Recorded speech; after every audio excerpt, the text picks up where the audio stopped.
মোহাম্মদ নাজমুল হোসেন শান্ত, দলনায়ক। একে একে সবার নামই বলে গেলেন প্রধান নির্বাচক। তবে 15 জনের মধ্যে একটা নাম যেন বাদ পড়ে গেল। সবাই খুঁজছে মোহাম্মদ সাইফুদ্দিনকে।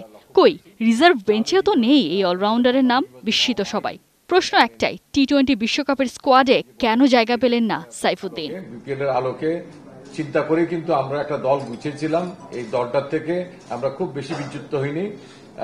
হয়তো একটা প্লেয়ার, এই সাইফুদ্দিনই একমাত্র প্লেয়ার যে নাকি আমাদের 30 তারিখের দল থেকে টি-20 বিশ্বকাপের প্রাথমিক স্কোয়াডে বেশ ভালোভাবেই ছিলেন সাইফুদ্দিন। প্রয়োজন ছিল শুধু জিম্বাবুয়ের বিপক্ষে সেই পারফরমেন্সের ধারটাই ধরে রাখা। সিরিজের শুরুটাও সাইফুদ্দিন করেছিলেন দুর্দান্ত।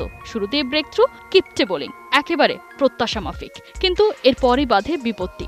যে ডেথ ওভারের পরিকল্পনাতে দলে ঢুকেছিলেন সাইফুদ্দিন, সেখানেই করে ফেলেন হিসেবে গড়মেল। স্পেশালি সাইফুদ্দিনের কেসটাও, যে তিনি কিভাবে ফেরত আসেন, তার পারফরমেন্সটাও একটু অ্যানালাইসিস করার দরকার ছিল।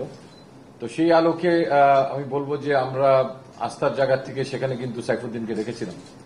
সো আমাদের মনে হয়েছে তাকে অবজার্ভ করে যে আমাদের প্রত্যাশার যে জায়গাটা, দলের আস্থার যে জায়গাটা, ঠিক সে আকাঙ্ক্ষিত জায়গায় কিছুটা এগিয়ে ছিল তানজিম সাকিব। সে আলোকেই Saifuddin couldn't make it, but he was very close by. 2017 সালে কলম্বোতে শ্রীলঙ্কার বিপক্ষে পেস বোলিং অলরাউন্ডার হিসেবে জাতীয় দলে অভিষেক হয় মোহাম্মদ সাইফুদ্দিনের। এরপর থেকেই ইনজুরি আর সাইফুদ্দিন দুজনে হেঁটেছেন হাত ধরাধরি করে। 2019 বিশ্বকাপ চলাকালে ইনজুরিতে পড়েন। এরপর রুলড আউট, রিকভারি, কামব্যাক।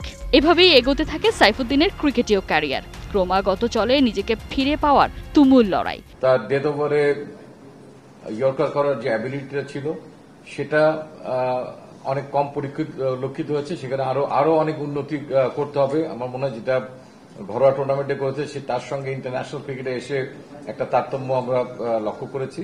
বিপিএলের 10ম আসরে বরিশালের জার্সিতে সাইফুদ্দিন পেয়ে গিয়েছিলেন গোল্ডেন চান্স। সেই সুযোগটাকে 16 আনা কাজেও লাগিয়েছিলেন। বিপিএল ফাইনালে আন্দ্রে রাসেল হয়তো এখনো ভুলতে পারেনি সাইফুদ্দিনের সেই ওভারটাকে। সেই সাইফুদ্দিন এবার ঘরে বসেই দেখবেন টি-20 বিশ্বকাপ। তানজিম সাকিবের কাছে শেষ পর্যন্ত প্রতিযোগিতায় হেরে গেলেন পেস বোলিং অলরাউন্ডার। বিশ্বকাপ খেলতে সত্যি কপাল লাগে। কোহিনুর কণা, 71।